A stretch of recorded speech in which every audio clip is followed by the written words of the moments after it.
Alors bonjour à tous et bienvenue dans ce nouveau podcast. Donc aujourd'hui nous allons parler des messages que nous donnent les pervers narcissiques. Alors je vais parler du contenu des messages, donc quand ils sont insultants ou pas appropriés en tout cas, quand ils vous font mal, etc. Mais aussi de comment ils se comportent dans certains messages par SMS, etc. par téléphone.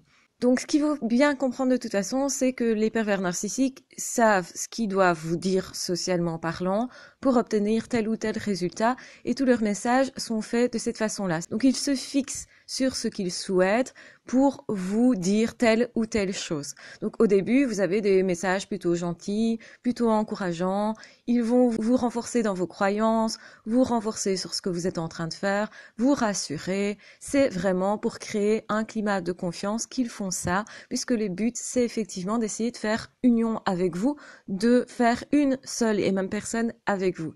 Donc, autrement dit, ce n'est pas d'être deux personnes face à face en relation, leur objectif, c'est plutôt de vous mettre en confiance de manière à ce que vous vous laissiez faire, de manière à créer une emprise, donc vraiment de phagocyter l'autre.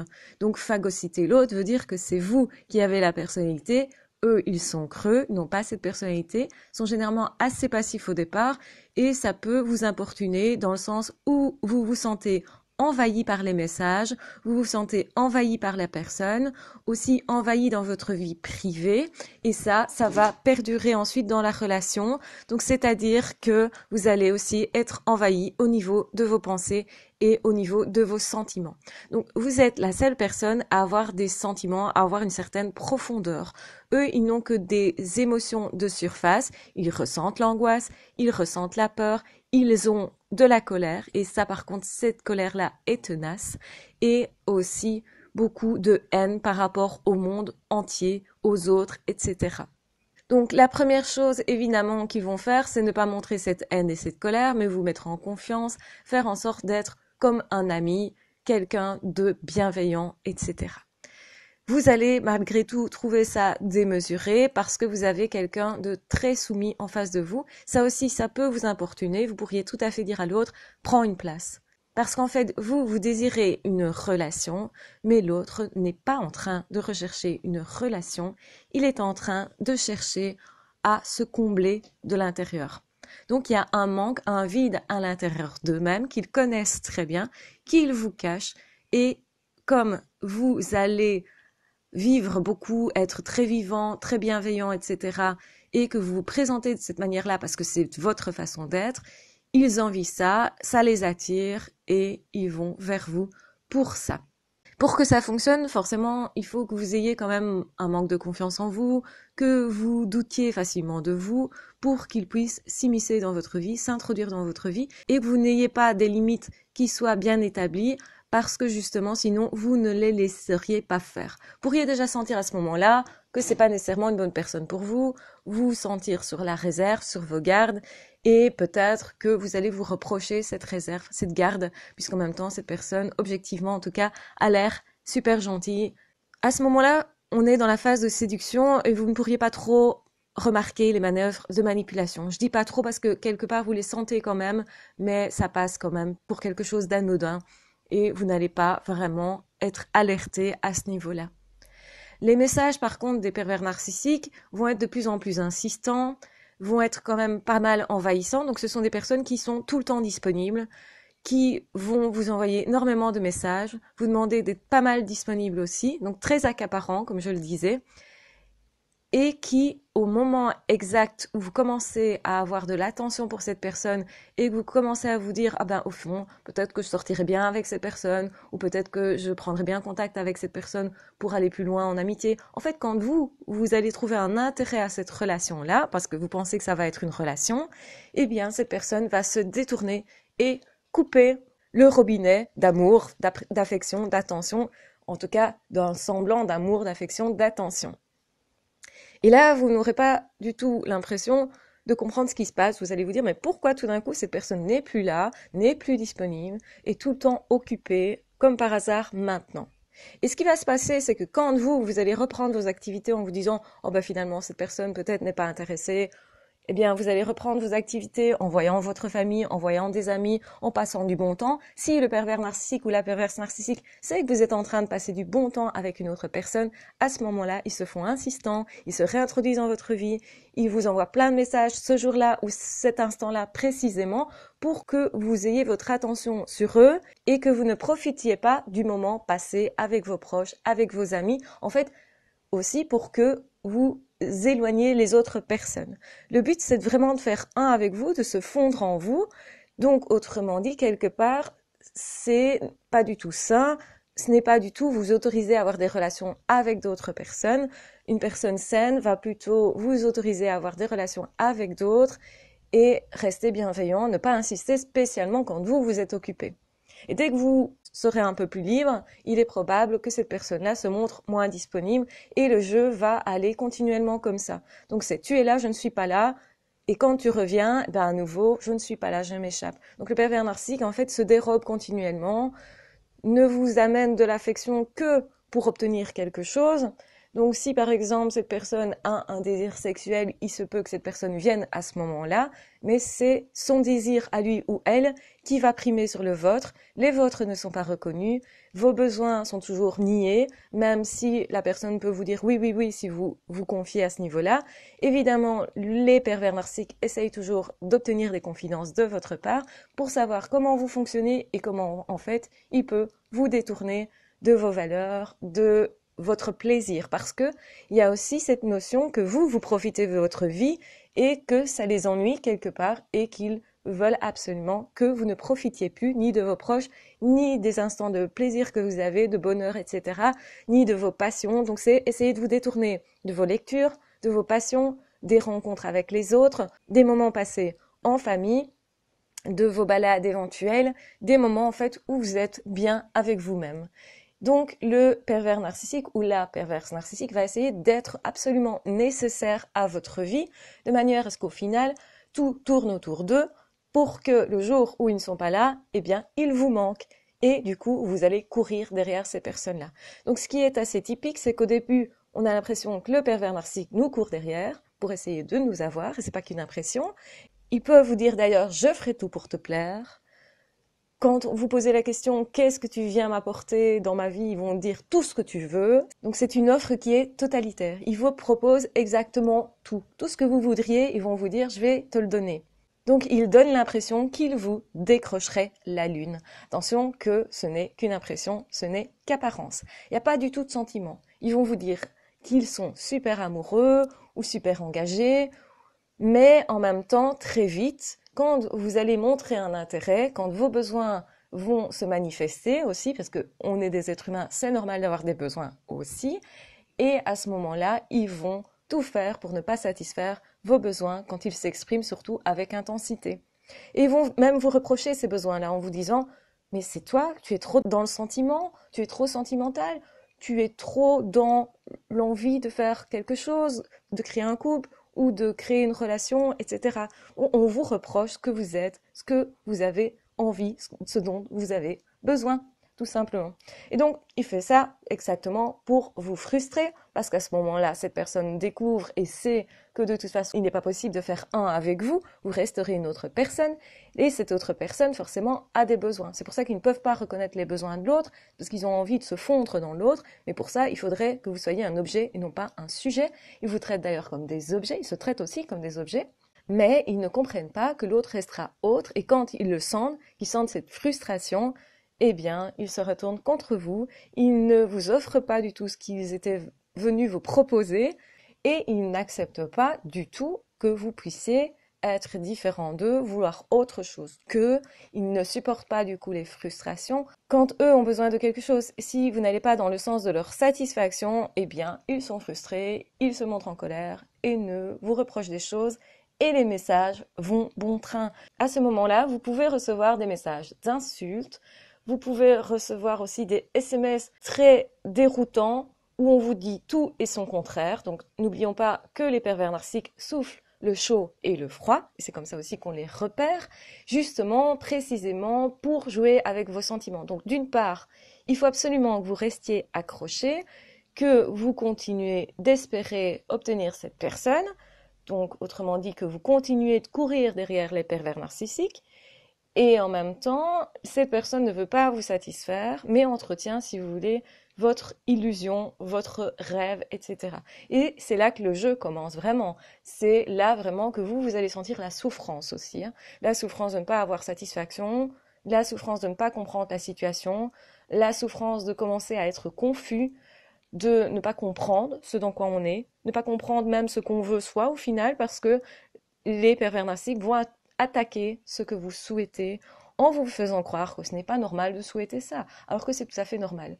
Aussi, il y a déjà la culpabilisation qui peut se mettre en place, c'est regarde comment tu es, oh mais je pensais que ça, tu étais au courant, donc on vous fait passer pour un imbécile en gros. Donc l'autre vous dit au final que la manière dont vous fonctionnez n'est pas une façon normale de fonctionner. Commencez à douter éventuellement aussi de votre santé mentale ou de votre manière d'être. Donc vous n'êtes plus naturel. Vous êtes sur vos gardes et vous êtes tout le temps en train de marcher sur les œufs parce que vous savez pertinemment bien ce qui va frustrer le pervers narcissique. Et effectivement, les pervers narcissiques sont des êtres continuellement insatisfaits, des personnes que vous ne pourriez jamais satisfaire. Pourquoi? Parce que vous ne pouvez pas leur offrir ce qu'ils demandent, c'est-à-dire de n'être qu'un objet et de se fondre avec eux, de façon à ce que eux deviennent une personne. C'est votre destruction effectivement que de faire ça. Donc la demande des pervers narcissiques est impossible à satisfaire. Personne ne pourra satisfaire cette demande-là. Et c'est bien pour ça que les pervers narcissiques sont continuellement frustrés.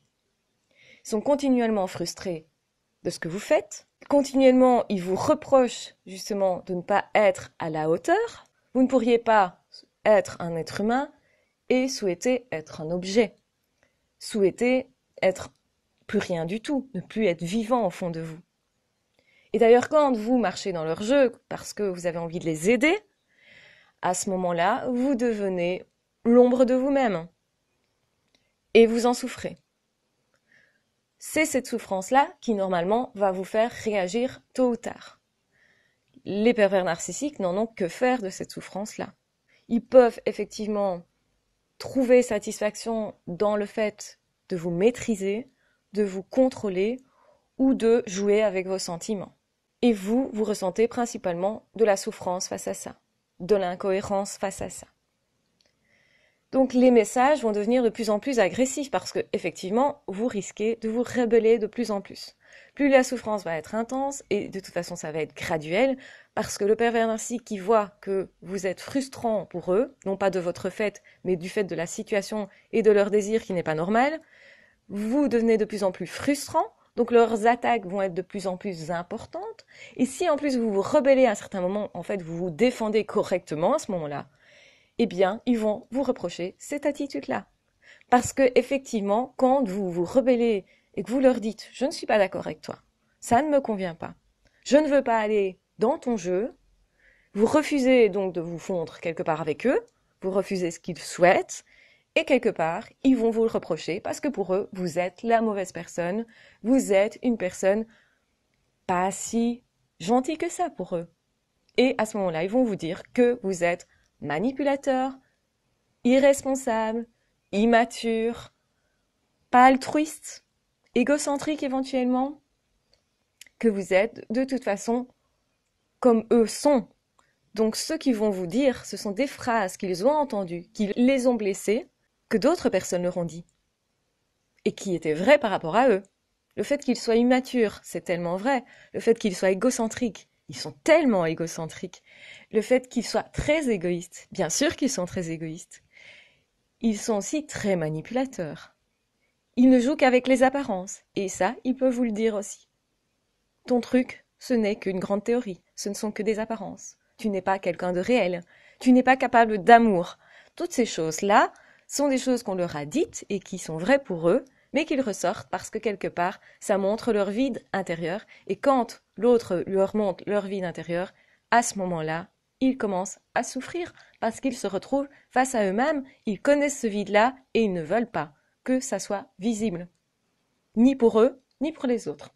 Donc ils ne peuvent pas accepter de se regarder en face. S'ils se regardaient en face suffisamment longtemps, ils pourraient alors peut-être commencer à travailler sur eux-mêmes. Mais il faudrait beaucoup d'humilité. Et on le sait, les pervers narcissiques n'ont pas cette humilité.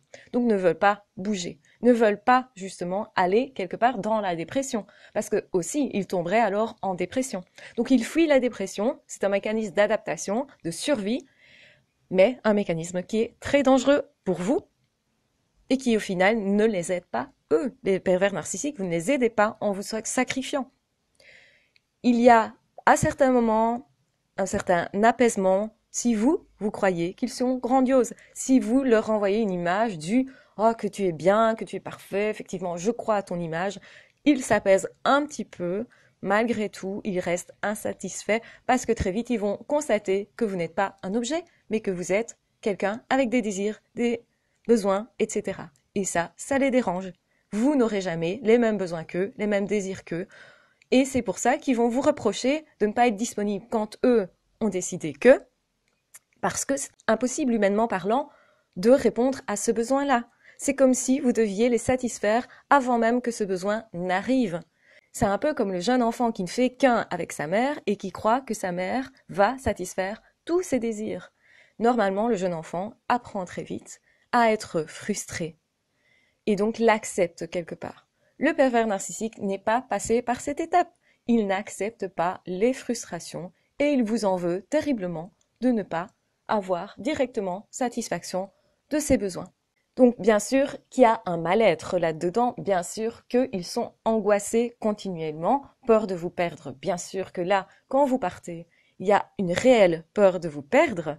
Et là, vous pourriez voir leur désespoir et ils peuvent faire des crises comme un enfant de 3-4 ans maximum. Parce qu'ils sont restés bloqués à ce stade-là. Ils n'ont pas évolué plus loin qu'un enfant de 3 à 4 ans, qui pourrait identifier l'autre comme un sujet plutôt que comme un objet, en acceptant les frustrations que l'autre n'est pas soi, et c'est ce qu'ils n'ont pas réussi à faire dans leur développement. Du coup, quand vous recevez ces messages-là, comprenez que derrière ça veut dire « tu me frustres parce que tu n'es pas exactement ce que je suis ». Qui je suis, le pervers narcissique n'est personne pour l'instant. Mais il cherche à devenir quelqu'un en phagocytant quelqu'un qui est très vivant. Sauf que, au contraire de devenir vivant, il va tuer cette autre personne. Et quelque part, quand ils ont détruit la personne, ils sont contents d'eux parce que ça leur donne un sentiment de toute puissance. Ils ont l'impression pour un temps d'exister. Et c'est ce qu'ils recherchent.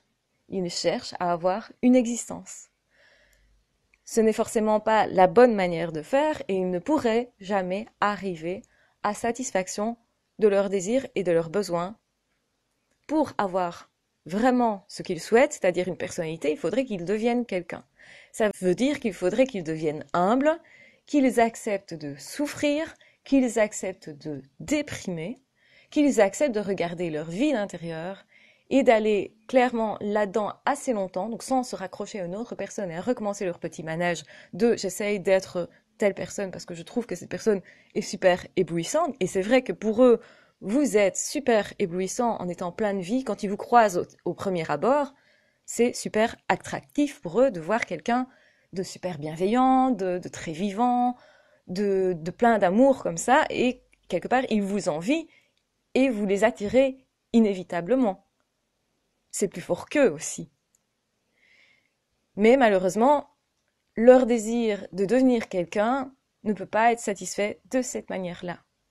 Et donc, ils continuent continuellement avec une autre personne. Ils reprennent une autre personne. Et dès que vous cessez d'être suffisamment vivant, une personne qui tombe en dépression, parfois, c'est à ce moment-là que les pervers narcissiques vont les quitter.